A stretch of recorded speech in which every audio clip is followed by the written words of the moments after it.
Let's get back to our top story now, as Iran has responded to Israel with strikes on Tel Aviv. Joining me is Defence Strategy and Capability Senior Analyst at the Australian Strategic Policy Institute, Dr. Malcom Davis. Welcome to the program. We've seen Iran respond with strikes on Tel Aviv. 30 people, we're getting reports that 30 people are injured. Yeah, look, I think this was inevitable. When those Israeli strikes went in yesterday, everyone knew that the Iranians would retaliate, and this is the retaliation. I think that what is interesting is that, like previous exchanges of fire, some of Iranian missiles have got through, but they've hit downtown Tel Aviv.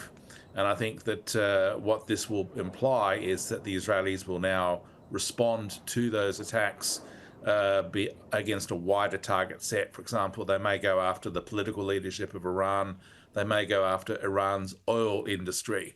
But clearly, the goal of the Israelis is not only to eliminate Iran's nuclear weapons capabilities, but potentially set the ground for regime change as well.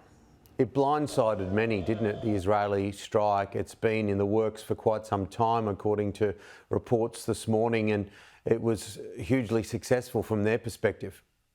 Well, it shouldn't have been a surprise in the sense that anyone who's watching the negotiations between the Americans and the Iranians to try and resolve the issue of Iran's nuclear ambitions would have recognized that the Iranians were backing away from the negotiated settlement.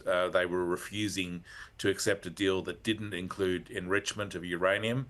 And of course, enrichment is the path to nuclear weapons. And that was unacceptable to the Americans and certainly unacceptable to the Israelis. So I think that yesterday's attack by the Israelis on Iran was probably expected and I think justified, given that the Iranians were clearly not going to accept a negotiated settlement.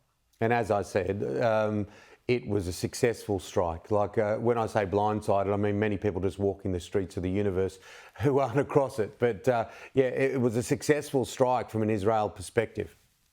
Absolutely. I mean, it was very effective. It hit key nuclear facilities such as Natanz, which is a uranium enrichment facility. That's been heavily damaged, if not destroyed. It also hit Iraq, which is a heavy water facility. The one facility the Israelis have yet to hit is Fordo. And Fordo is particularly important because it's a major enrichment facility, but it's hardened and deeply buried. Natanz was about 20 feet below the surface. Fordo is about 500 feet below the surface. So the Israelis have got a much tougher job taking out Fordo. If they don't take out Fordo, then the Iranians potentially could reconstitute their uranium enrichment program and then get the bomb. So it's really vital the Israelis have a solution to get Fordo. The words have been very strategic from Benjamin Netanyahu as well to the Iranian people, and he's been at pains to say that this is not about you. And obviously we know that the regime in Iran is not particularly popular with the people. Exactly, and I think that that's the other strategic objective here, besides destroying Iran's nuclear ambitions, is to ultimately bring down the regime. And I think that would be a good thing.